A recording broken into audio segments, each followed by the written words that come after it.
منقول ہے کہ ایک دوست نے اپنے ایک دوست سے قرض لیا، ادھار لیے پیسے، وقت پورا ہو گیا، پیسے دینے کی باری آئی تو جس نے دینے تھے اس کا کاروبار خراب ہو چکا تھا، اس کے پاس لوٹانے کے لیے رقم نہیں تھی۔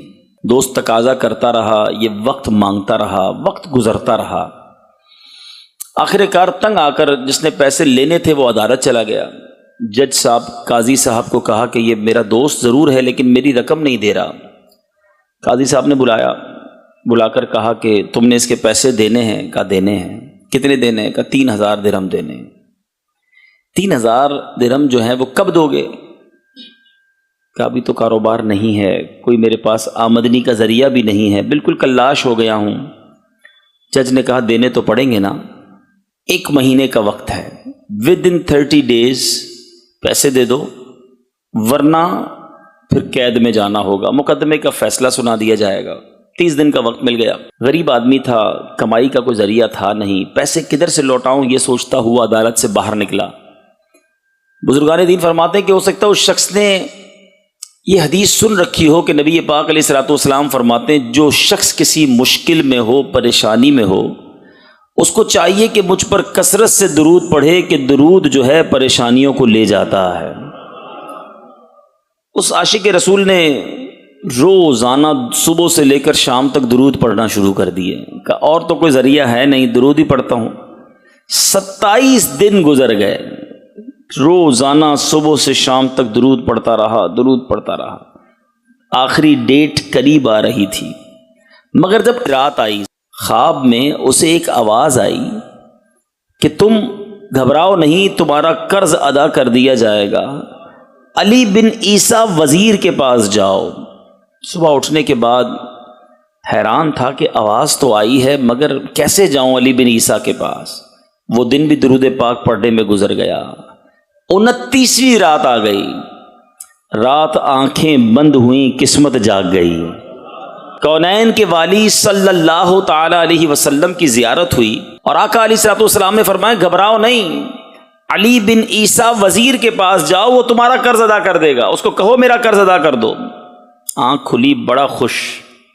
غلام خوش نہیں ہوگا تو کیا ہوگا، آقا کا دیدار جو ہو گیا تھا۔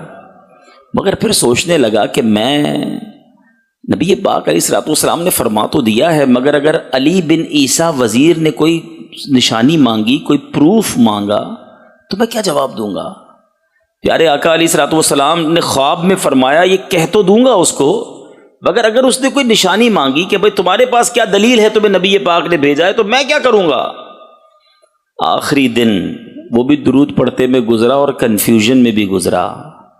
اب آنکھیں بند ہوئیں، رات سویا، پیارے آقا پھر خواب میں تشریف لائے۔ پیارے آقا نے فرمایا جاؤ علی بن عیسیٰ وزیر کے پاس، اس سے کہو کہ تمہارا قرض ادا کر دے۔ کہا حضور چلا تو جاؤں گا، اگر اس نے کوئی نشانی مانگی تو کیا نشانی دوں گا؟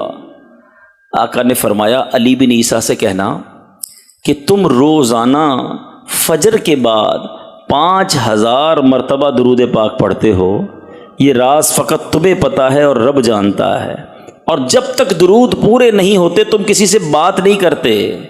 اب جب آنکھ کھلی تو بہت مطمئن کہ نبی پاک نے پروف بھی دے دیا، نشانی بھی دے دی ہے۔ اب یہ صبح ہوئی تو خوش، اور یہ وہی دن ہے کہ اس دن عدالت میں بھی جانا ہے، لاسٹ ڈے ہے۔ صبح پہنچ گیا علی بن عیسیٰ وزیر کے پاس، وہ مصروف تھا اپنے کام میں۔ کہا جاؤ علی بن عیسیٰ سے کہو کہ میں پیغام لایا ہوں۔ خادم نے پوچھا کس کا پیغام لایا ہوں؟ کہا ان سے کہیے کہ میں نبی پاک علیہ الصلوۃ والسلام کا پیغام لایا ہوں۔ وزیر نے اپنے پاس بلایا، کہا فرمائیے کیسے آنا ہوا؟ کہا حضور میں مقروض ہوں، 3000 درہم دینے ہیں، پیسے نہیں ہیں، آج آخری دن ہے اور مجھے نبی پاک علیہ الصلوۃ والسلام نے آپ کے پاس بھیجا ہے کہ آپ میرا قرض ادا کریں گے۔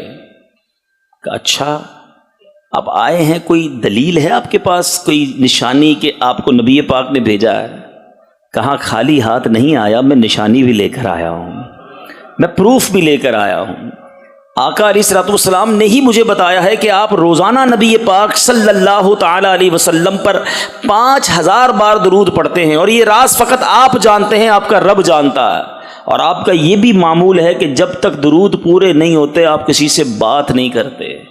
آپ ذرا غور کیجئے کہ اس وزیر کی عشق کا عالم کیا ہوگا، وہ کیسا عاشق رسول ہوگا جو روزانہ صبح صبح 5000 بار درود پاک پڑھتا ہے۔ اس نے نعرہ لگایا مرحبا یا رسول اللہ، اس کی تو عید ہو گئی نا، اس کے درود قبول ہو گئے۔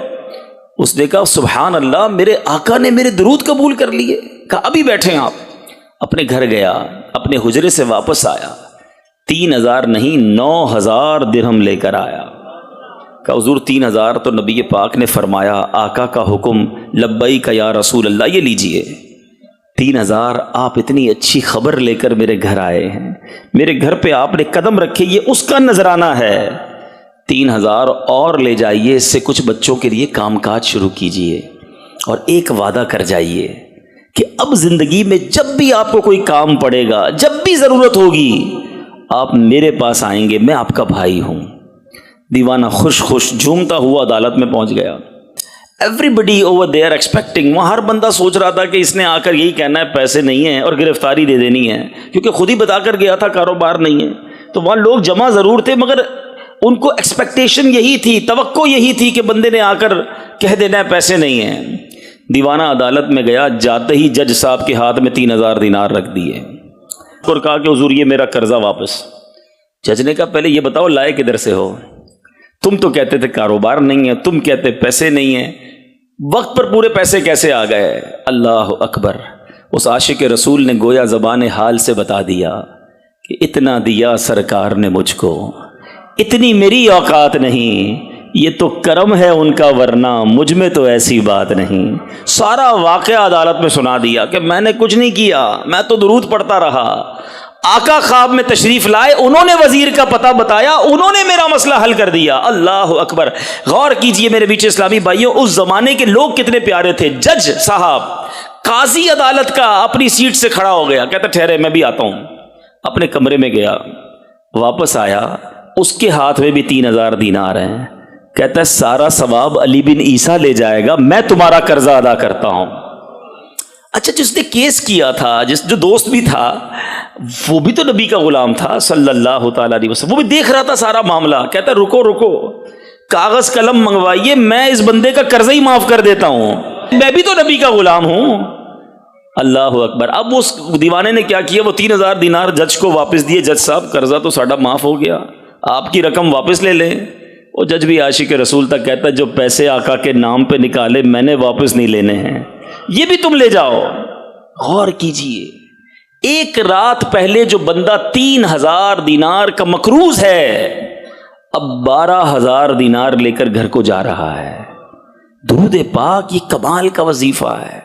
شاعر کہتے ہیں نا، دکھوں نے تم کو جو گھیرا ہو تو درود پڑھو، دکھوں نے تم کو جو گھیرا ہو تو درود پڑھو، جو حاضری کی تمنا ہو تو درود پڑھو۔